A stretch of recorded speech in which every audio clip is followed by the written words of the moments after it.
Narito na naman tayo para sa isang napaka-sweet at nakakakilig na love story nila Kalingap Edu at Ate Viancy. Ulat mo ay aking makilala.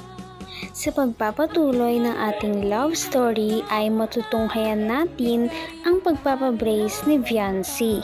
Kung matatandaan natin, noong nakaraan ay may nag-sponsor sa kanya ng 60,000 para ibang brace niya na sa kanyang ngipin. Makikita natin na naabutan ni Kalingap Prab si Kalingap Edu na naghihintay lamang sa labas ng dental. Lagpas isang oras na daw naghihintay si Kalingap Edu doon sa labas dahil hinihintay niya si Ate Viancy na matapos ang kanyang brace. Nakakakilig nga dahil sinabi ni Kalingap Edu na siya daw ang nagsundo kay Viancy makapunta lamang sa kanilang appointment. Matapos ang ilang oras na paghihintay ay natapos na rin ang braces ni Viancy. Kaya naman noong nakita nila si Viancy ay talagang nagulat sila dahil sa ganda nito at bagay na bagay sa kanya ang kulay ng kanyang braces. Thank you po dun sa nag-sponsor po na pampabrace po na G-Group po na kay Sir Lito po. Thank you so much. Saka sa NC Global Supporters po, maraming salamat po sa inyo. Sobra po ako nagpapasalamat sa inyo kasi hindi ko po ina-expect na ganito po na magkakaroon po ako ng brace. Sa ganito pong edad agad. Kala ko po pag may trabaho na po ako, pag nakakatulong na po ako kila mama. Pero po ito po, thank you so much po. Pagkatapos ng kanilang appointment sa braces ay may pinuntahan muna sila na ginagulat ni Viancy. Hindi niya ina-expect na noong araw na iyon ay makakapunta siya sa lugar na iyon. Walang iba kundi ang bahay ni Kalingap Edu. Hiyang-hiya nga si Ate Viancy dahil ayaw niya talagang pumasok sa bahay nila Kalingap Edu. Sinasabi niya na doon na lamang daw siya sa labas magpapahinga. Talagang mahiyain talaga si Viancy at napaka-humble na tao. Ngunit sabi naman ni Kalingap Edu ay lagi niya siyang pinapatuloy sa kanilang bahay kaya naman si Kalingap Edu naman daw ang magpapatuloy sa bahay nila. Kahit pa ayaw ni Viancy kanina ay pumayag na rin lang siya dahil wala na talaga siyang magagawa dahil hindi lang si Kalingap Edu ang pumapilit sa kanya kundi ang buong Kalingap team. Para naman hindi mahiya si Viancy ay hinawakan na ni Kalingap Edu ang kanyang kamay at ginaid papasok ng kanilang bahay. Kaya naman kinilig ang mga manonood sa ginawa ni Kalingap Edu kay Viancy. Ikaw mahiya. May aso dito May aso dito, malaki. Mag-iingat ka. Sige, shoot. Pasok na. Hello, Viancy. Nakita mo na siya, no? Oo, dati ko nang kilala. Ako talaga. Nakunin ko na yung Ida. Yan po. Welcome po kayo. Hello. Lahat Ida Vlogs po. Huwag kayo magulo. Mga asong to. Bilis po. Yan. Siyempre, magkapatid.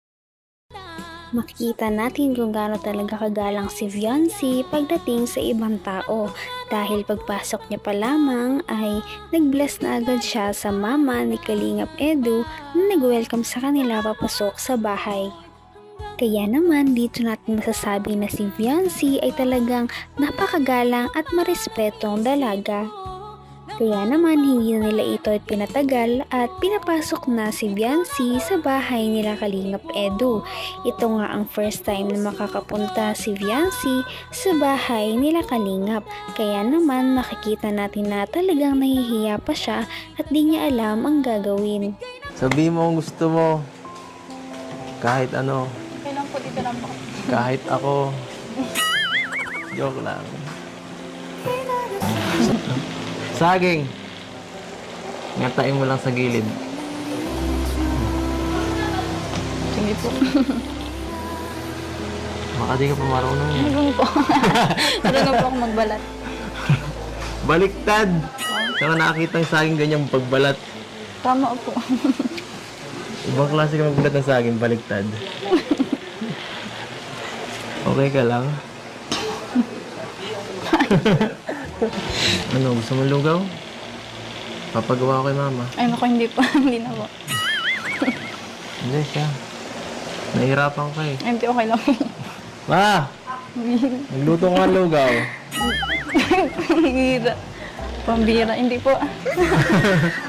Napaka-sweet naman talaga ni Kalingap Edu dahil ngayon naman ay inaalagaan niya si Viancy sa sarili nilang bahay. Sabi niya ay bumabawi lamang daw siya kay Viancy dahil kapag sila naman ang nasa kanilang bahay ay inaalagaan din niya ang Kalingap team. Dahil alam ni Kalingap Edu kung gaano kahirap at kasakit magkaroon ng brace ay alam na alam niya kung paano niya alagaan si Viancy ngayon na bagong brace lang din siya.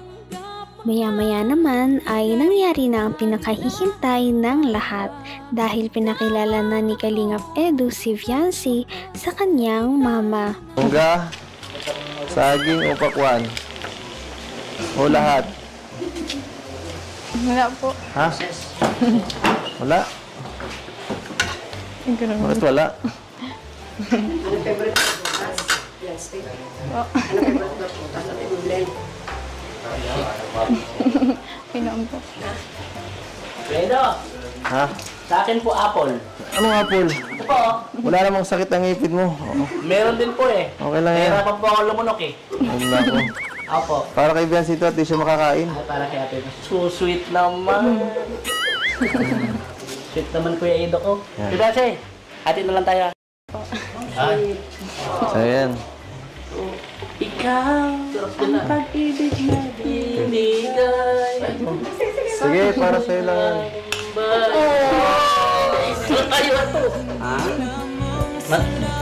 Talaga namang napaka-effort ni Kalingap Edu sa pag-aalaga kay Viancy dahil alam niya na masakit nguyain ang saging kaya naman pinag-blender niya si Viancy ng iba't ibang prutas dahil alam niya na hindi pa kumakain si Viancy simula umaga. Makikita rin natin kung gaano ka-approve ang nanay ni Kalingap Edu kay Viancy dahil sino ba namang hindi a-approve sa kanya kung ganyan siya kabait, kahumble at kasipag dahil alam din nila na nanonood ng vlog ang nanay ni Kalingap Edu sa kanilang serye. Kaya naman kilala ng mama ni Kalingap Edu si Viancy at ang kanyang mga ugali. Talaga namang kahit nandyan ang mama ni Kalingap Edu ay hindi talaga siya nahihiya na ipakita kay Viancy kung gaano ka-special ang dalaga para sa kanya.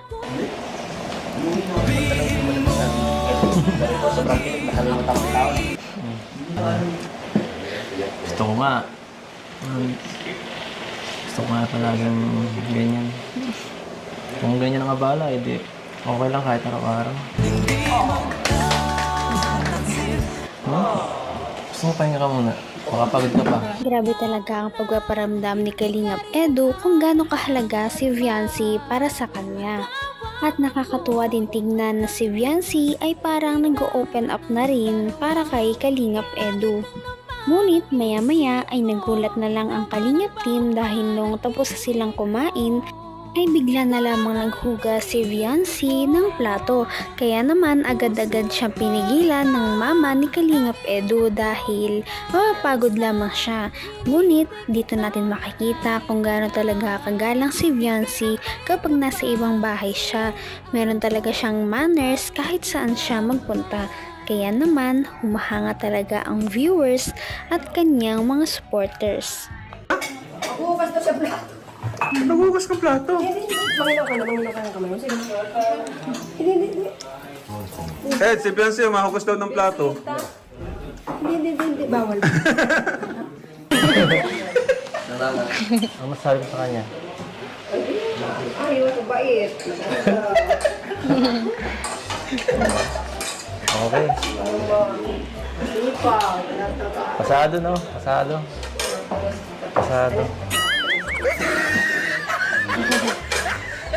Okay. Mukhang pasado eh. Naitulungan ko po muna kayo. Mamaya na po kayo. Tutulungan ko. Ay, hindi. Sabi niya bahala. Hindi ka naman ganun. Hindi. May ba't hindi mo naman. Halika na. Mamaya. Sa sobrang bait at sipag nga ni Ate Viancy ay wala na talagang masasabi sa kanya ang mama ni Kalingap Edu. Maya-maya ay napilit din nila si Viancy na magpahinga na lamang. Kaya naman, cue na iyon para ipasok ni Kalingap Edu ang kanyang surprise para kay Viancy dahil iyon pala ay kanilang araw ng monthsary. Napakadaming binigay ni Kalingap Edu na flowers para kay Viancy at nagpaabot din ang kanyang mga supporters ng mga cake. Anong tingin yan? Flowers for you. Ano po meron? Anong meron? Sakit naman nun. Happy 3rd monthsary. Hindi mo alam. Okay, grabe. Remote mo na agad.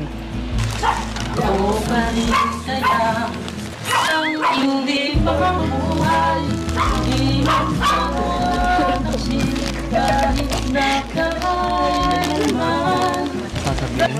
Salamat po sa ano. Salamat po. Sana po hindi po kayo magsawa. Magsawa saan? Paano kung magsasawa? Hindi mangyayari. Grabe talaga ang kilig na dala ng Viancy at Edu na tambalan. Kaya naman marami talaga ang sumusuport sa kanila at hindi nagsasawa na magpadala ng kung ano-anong mga regalo. Makikita rin natin ang pagbabago simula nung una silang nagkita hanggang ngayon. Makikita natin na tuloy-tuloy ang pagde-develop ng kanilang feelings sa isa't isa. Dahil sinabi din ni Viancy na sana ay hindi magbago si Kalingap Edu sa pakikitungo sa kanya. Makikita rin natin kung gaano kinikilig ang nanay ni Kalingap Edu kaya parang botong-boto talaga siya kay Viancy at Kalingap Edu. Kaya naman sana ipatuloy natin silang suportahan at mahalin si Viancy, si Kalingap Edu at ang Kalingap team. Yun lamang at maraming salamat sa panonood. Abangan natin kung magkakatuluyan ba talaga si Kalingap Edu at Viancy. Hanggang sa muli. Bye! Niyo'y abot